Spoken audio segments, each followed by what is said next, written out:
Hey, what's up, Choo technology. Choos? This is Fair Road Express. My name is Sean Sullivan. This is Christopher Shea, and this is Joshua Thomas. We're here to talk about games that you should play instead of checkers, because checkers is a solved game, and checkers sucks. Sean, That sounds pretty offensive, and you offended every worker at the good old honest Cracker Barrel. what is a solved game? So a solved game means that if somebody goes first, they know exactly the right moves to play, they will 100% win all the time, every time. So it's like There is no.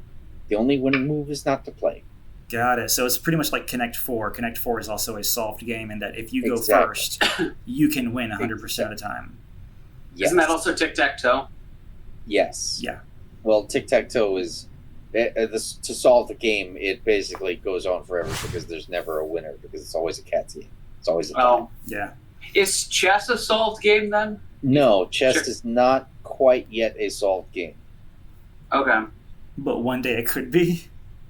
One day it could be. Yes. Okay. Okay, that's a very interesting because it's a two-player game and one person has to go first. Eventually, yes. Yeah. Well, I And mean, the rules don't usually change usually from time the to time, advantage yeah. goes to the first player. I should have put it that way. So, Sean, what do you suggest as far as games that are better than what? Hold on. Before Sean gets into this, I really want, because I didn't know about this until we started doing this thing, that checkers is a solved game. Mm-hmm. So I'm not a computer. You're not a computer, I don't think. You're just emotionless many times. Sean is. Anyway, so my question is, what does it matter if it's a solved game? How is that an issue? Like, Sean, do you actually know every single perfect move if I let you go do checkers first, would you know every single move to beat me? If you give me a little bit of time to memorize the pattern, then yeah, probably. So it's like tic-tac-toe level easy, or it's like what Josh was saying, kick bingo or whatever. Look, my dad talked about being in middle school and finding his teacher who knew it was a solved game and who learned every single move in order to actually win. It doesn't actually take that much. That's the problem. Sounds like a wasted life. It's like if you wanted to become the master of checkers, you can literally look online at a guide and be like, oh yeah, that's how you win every single time. Okay. And then you go play with the person and then you're like, hey, I'll beat you in checkers. And then they will every single time. Until you go second and you just blue screen. Yeah, right? And then if somebody goes second and they don't do it, or if somebody goes first and you go second and they don't do an optimal move, you've just won because you can even win with second if somebody fucks up. So, yeah, if you go second, but you're able to get your pawns in the right place or your checkers in the right place, then you can kind of recreate that pattern of the perfect win. Right. And that's the issue, is that there is always did they go first and you didn't? They've automatically won that game.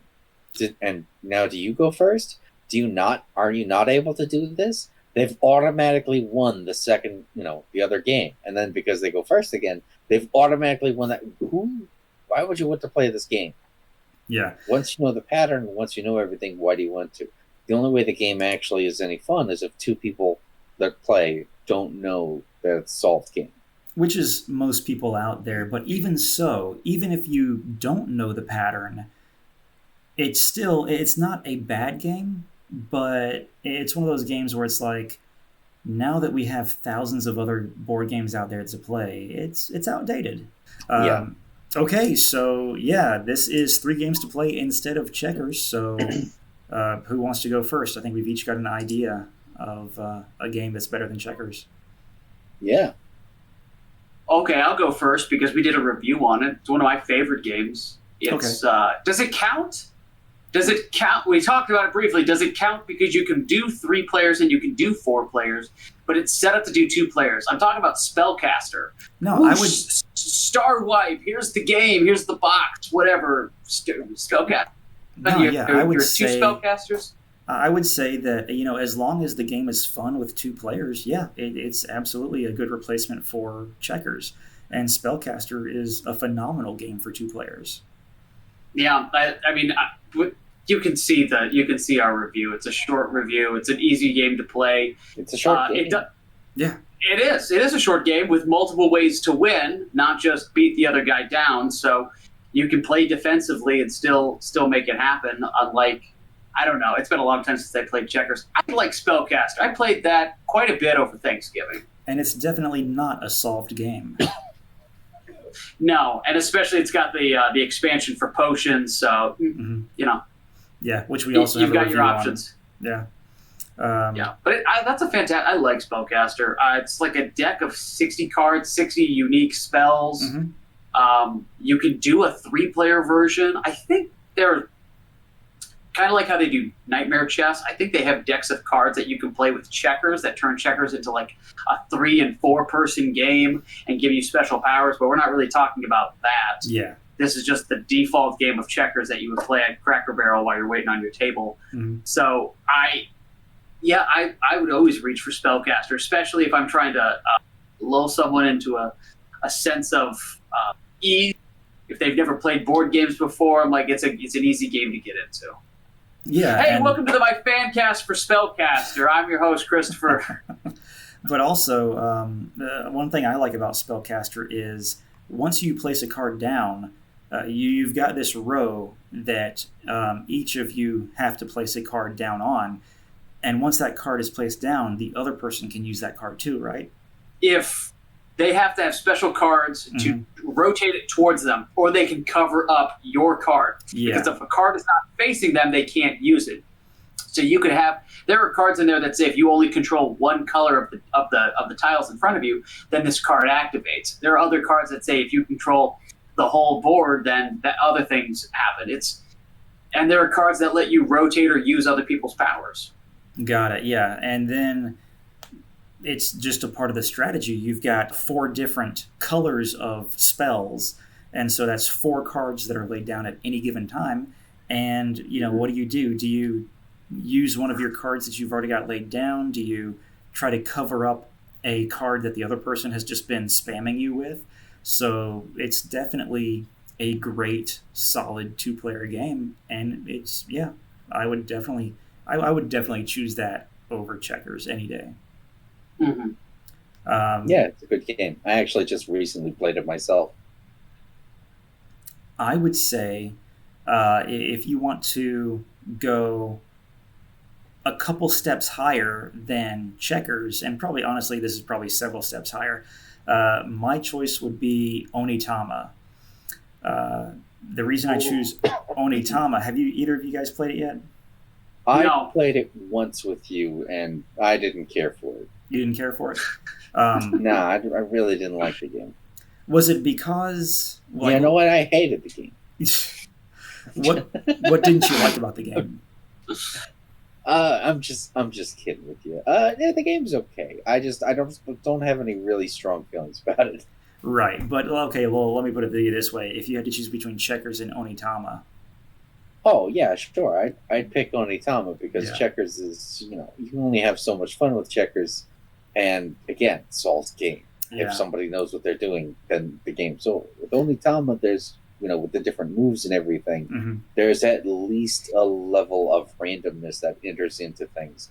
That means that the game can go in a lot of different directions. Yeah, and so there's like 16 or 17 different movement cards in the game, and it plays almost just like checkers in that you've got 5 pawns, and these pawns can only do the movements that are on the cards.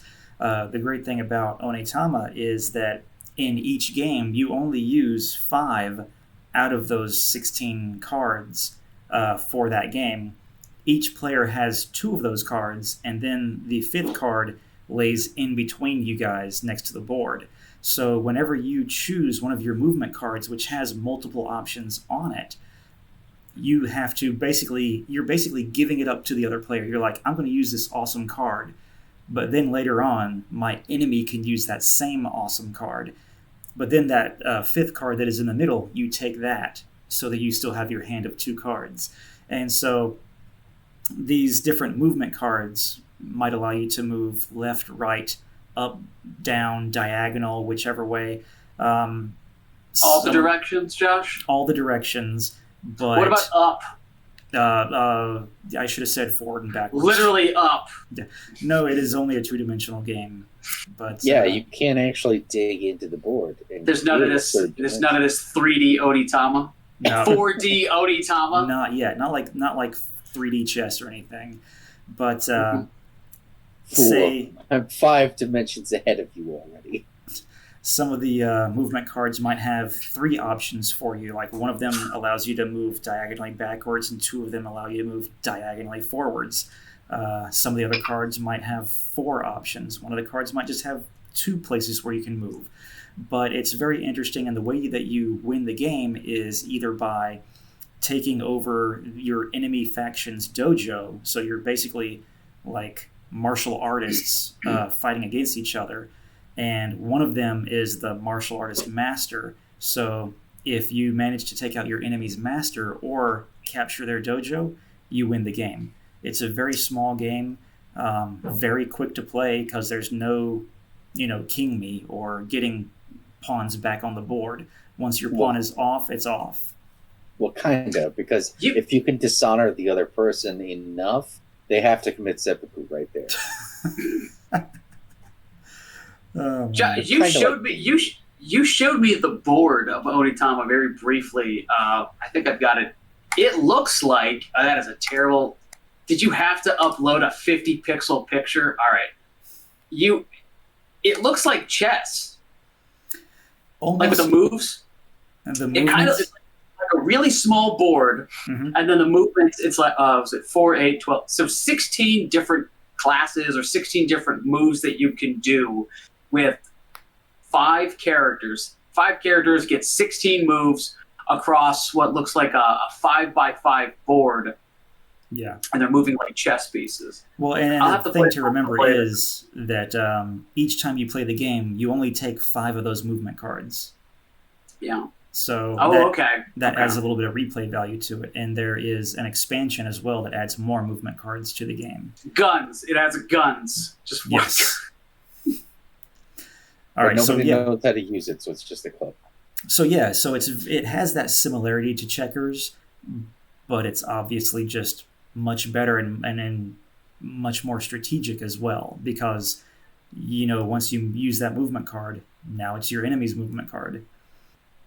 When I was in Germany, played Rummikub. Mm-hmm.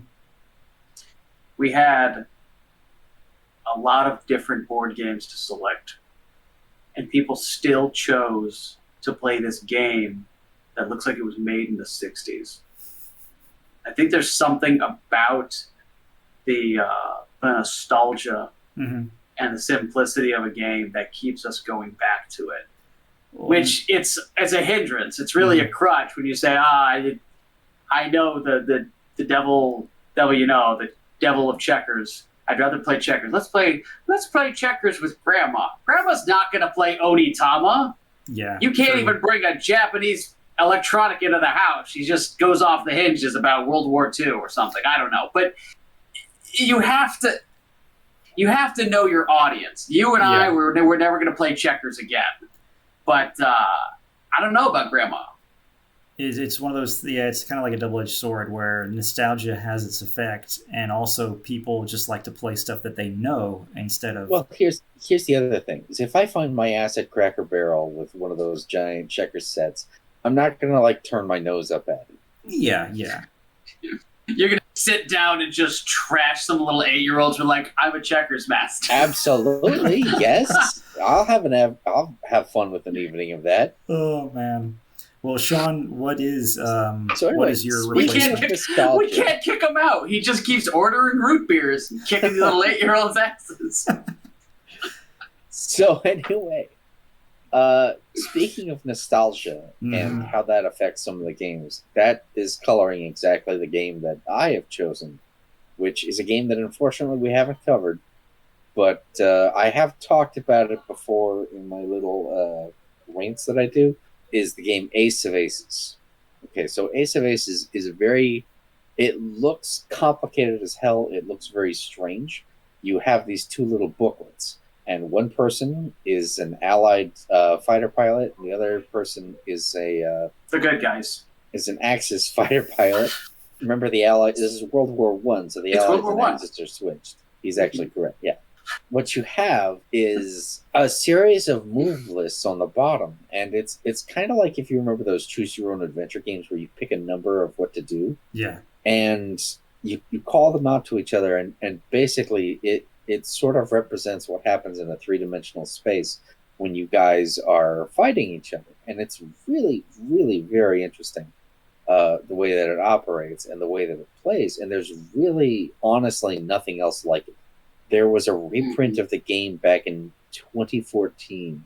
And right now, if I look on Etsy and around, I can find that reprint for about $60. And that sounds like a lot, but honestly, the original games at this point sell for about over $100 for the most part. For the really, it's just 2 books. It's just 2 books. Actually, no, the original game comes with a series of stats that you can possibly give to your planes, including how fast it can go. And yes, there's a great deal more to this game than just those little 2 books. The only time what you guys and I have played is actually the standard base, the most basic version of the game. That's the basic, like the bases, the base of aces you can get. Yeah, yeah, the base of aces. Yeah. But there are actually you can say that I'm flying a Sopwith Camel, and you're flying one of the triplanes that the Red Baron used, and you can have completely different stats on how the engines work, how the guns work. There could be gun failures. There's a number of different extra rules that can come into this game. So when you choose one of those extra rules, does that like limit your movements or change because the book doesn't change? Yes, the book doesn't change. So what happens is that there are a couple of extra modifiers that might send you to a couple of the other pages around. So maybe you decided to go really fast and you have a really fast plane. Suddenly you've gone further than if you had just, been in the regular plane. Okay. Oh, so it's like if you're going really fast and you choose the forward momentum, and he chose that one, then you go to this, and instead of being ahead of him, you might be looking at clear skies. Right. Exactly. So oh my God, just to put that thing together. When was that game printed? It's in 1980. So, yeah, and we've all 3 of us have played this game before with Sean, and it's definitely an interesting experience. I can't say I personally would want to play it over other games, but if you get a chance to try it out, it's worth a shot. You got an extra $70 to $100 lying around. Pick up a copy of this thing. Well, here's the other thing: is that all the other games that you guys just talked about, it requires some kind of setup, it requires some kind of taking down, and it requires some putting away. This one is literally, I hand you a book and we're ready to play. Yeah. Just to give people perspective on how big the book is, it's slightly smaller than I think those Garfield comic books when they do the compilations. You know what I'm talking about? Yeah, they're not very big. And we've got video footage of it from when Sean did one of his rants, because I think he showed the book off in that rant. Yeah, I did. So, yeah, well, those are 3 games to play instead of checkers. And if you guys are like, Sean's nostalgia doesn't count, well, there's always Patchwork. So that can be our honorable mention. What's Patchwork? Patchwork is basically you're just building like stitching up pants. Oh, a quilt. Yeah, you're making riveting. A quilt. Okay. It's a 2-player game. It's strategic in that there's certain ways that you're able to choose which polynomial shapes that you get, which are, if you don't know what polynomial shapes are, it's like Tetris shapes. Okay. I knew that. And you have to take these Tetris shapes and put them on your quilt. Your currency is buttons, literally buttons. And at the end of it, based on how much of your quilt you were able to cover up, you get more victory points based on how many buttons you're able to cover up on your board. You get more victory points, and then all of the available pieces are located in a circle around the center board, which is your score tracker, and you have to move something like a pawn or something along those pieces, so you can skip over pieces that you know that the other person might need, and they can do the same thing. So there's a little bit of ways that you can try to thwart the other person, but it could also be that, oh man, we both need that piece, and I'm not going to get it on my turn. But that's patchwork, essentially. Some of these games, I think this is just so much better. This is just me now. You can cut the video. This is just me talking. I would rather do this than like binge watch Netflix, especially during the pandemic, like with the fiance or the girlfriend or the boyfriend or whatever flavor of the month you have. It's so much fun to do these 2-player games, and there's a certain intimacy that comes along with it, and also a certain I kicked your ass and now you have to do the dishes that goes along with it as well. And I was really hoping that I would see a resurgence or a glut of 2-person games coming out of this pandemic. And maybe they're in development now, and we'll see more of it in 2021, depending on how long this nonsense goes on for. Oh yeah, but there's I've been looking for 2-player games for a while. Oh, there's new 2-player games coming out every year, probably every month. We just don't see them all. But anyway, thanks for watching this far. If you have, if you haven't subscribed, consider subscribing. And we've still got like 98% of the people who watch our videos aren't subscribed. So hit that button, hit the bell icon if you want to get updates on when we upload videos. Ring my bell. Ring Christopher's bell. Ring my bell. Thanks for watching, everybody. Bye-bye. Ring my bell.